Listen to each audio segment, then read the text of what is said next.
তো আজকে দিদিভাই আলু পটল দিয়ে গোটা রুই মাছ এনেছে বাবা বাজার থেকে।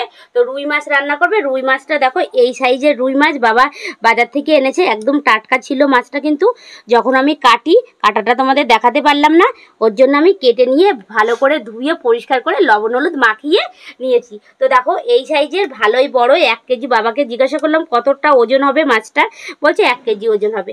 তো মাছটাকে ভালো করে লবণ হলুদ মাখিয়ে নিয়েছি। আর এদিকে দেখো এই যে আলু আর পটল দিয়ে একদম হালকা পাতলা ঝোল রান্না করব রুই মাছের, যেহেতু প্রচণ্ড গরম, বেশি মশলা দেবো না। তো দিদিভাইয়ের সঙ্গে থাকো আর পুরো ভিডিওটা অবশ্যই দেখতে হবে। পুরো ভিডিওটা না দেখলে বুঝবে কি করে যে দিদিভাই এই গরমে একদম হালকা পাতলা টাটকা টাটকা ঝোল রান্না করছে। তো দেখতে থাকো। তো এদিকে দেখো আমি কড়াইতে পরিমাণ মতন তেল দিয়ে দিয়েছি। তো তেলটা বেশ ভালোভাবে গরম হয়ে গেলে এবার আমি এই যে মাছগুলোকে ভেজে নেব। তো দেখতে থাকো। তো তেলটা ভালোভাবে গরম হয়ে গেছে। এদিকে লবণ হলুদ মাখানো মাছটা আমি এই যে ভালো করে লাল করে ভেজে নেব। তেলটা কিন্তু বেশ ভালোভাবে গরম করে নিতে হবে, কারণ না মাছটা যেহেতু ভাজবো লেগে যাবে, ওর জন্য তেলটা ভালো করে তাতিয়ে নিতে হবে। তো আমি এবার অল্প অল্প করে মাছটা ছাকা তেলে ভালো করে ভেজে নেব। দেখতে থাকো দিদিভাই কীভাবে এই রেসিপিটা তৈরি করে তোমাদেরকে দেখো।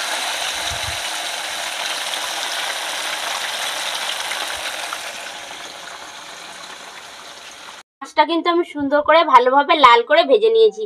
আর এদিকে দেখো পাশুনুনে আমি পটলটাকেও ভালো করে ভেজে নিয়েছি। এবারে কেটে রাখা আলুটা আমি এবার দিয়ে দেব। আর ওই মাছ ভাজা তেলের মধ্যেই আমি কেটে রাখা আলুটা দিয়ে দেবো। তো ফোড়নে কি কি দেবো তার আগে একটু তোমাদেরকে দেখিয়ে দিই। দেখো ফোড়নে একটা শুকনো লঙ্কা 2 খণ্ড করে নিয়েছি আর গোটা জিরে। তো গোটা জিরে আর শুকনো লঙ্কাটা আমি দিয়ে দিলাম। ভালো করে গোটা জিরে আর শুকনো লঙ্কাটা একটু ভেজে নেব। কড়াইটা বাড়িয়ে দিলাম।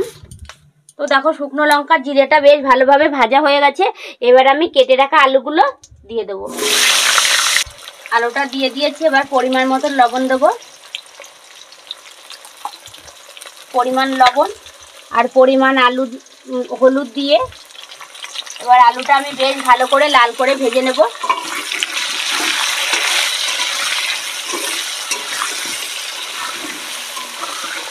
বেশ ভালোভাবে আলুটা এদিকে আমার ভাজা হোক। তো ওদিকে আলু ভাজা হচ্ছে, চলো একটু তোমাদের সঙ্গে শেয়ার করি কি কি মশলা দেব। তো এখানে দেখো কটা কাঁচা লঙ্কা নিয়েছি আর শুকনো লঙ্কা সাদা তেলে ভেজে নিয়েছি, একসঙ্গে মিক্স করে দেবো। আর এই দিকে দেখো আদাটা কেটে আমি থেতো করে নিয়েছি আর জিরেটা বেটে নিয়েছি। তো সব মশলা একসঙ্গে আমি মিক্স করে নিয়ে আসবো, দেখতে থাকো। তো আলুটা লাল করে দেখো আমার ভাজা হয়ে গেছে। ওদিকে আমার মশলাটাও করা হয়ে গেছে। তো কি কি মশলা দেবো চলো তোমাদের একবার বলে দিই। তো এখানে আদা বাটা, জিরে বাটা, কটা কাঁচা লঙ্কা আর অল্প কটা শুকনো লঙ্কা একসঙ্গে মিক্স করে দিয়েছি। তো পুরো মশলাটাই আমার মিক্সি হয়ে গেছে। এইবারে আমি বেটে রাখা মশলাটা দিয়ে দেব।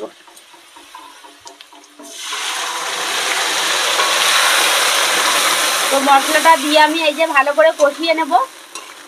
যত কষাবে ততই কিন্তু খেতে সেই স্বাদ, সেই টেস্ট। তো এবার মশলাটা ভালো করে কষিয়ে নেব।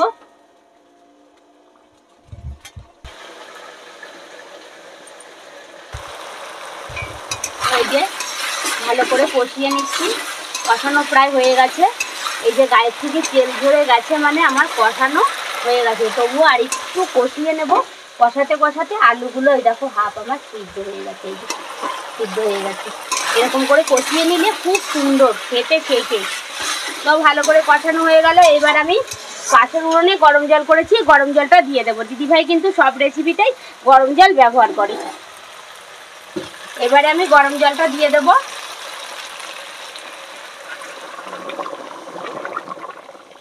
একটুকু জল লাগবেই, যে প্রচণ্ড গরম পড়েছে। একটু হালকা পাতলা ঝোল করব।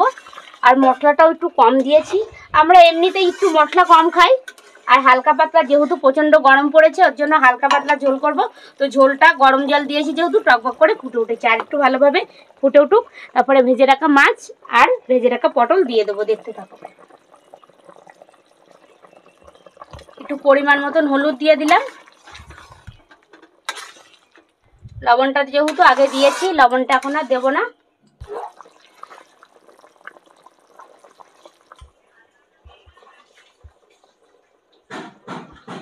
তো দেখো ঝোলটা বেশ ভালোভাবে ফুটে উঠেছে। এইবারে এই যে ভেজে রাখা মাছ আর পটল এবার আমি দিয়ে দেবো ঝোলের মধ্যে।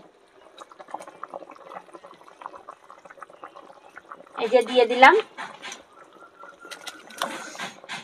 তো মাছটা ভালোভাবে ফুটে উঠলেই আমার পুরো রেসিপিটা তৈরি, কমপ্লিট হয়ে গেছে। তো ফ্রেন্ড, আমার এই ভিডিওটা কেমন লাগলো অবশ্যই একটা কমেন্ট করবে, যদি ভালো লাগে একটা লাইক করে দিও। টাটা বন্ধুরা।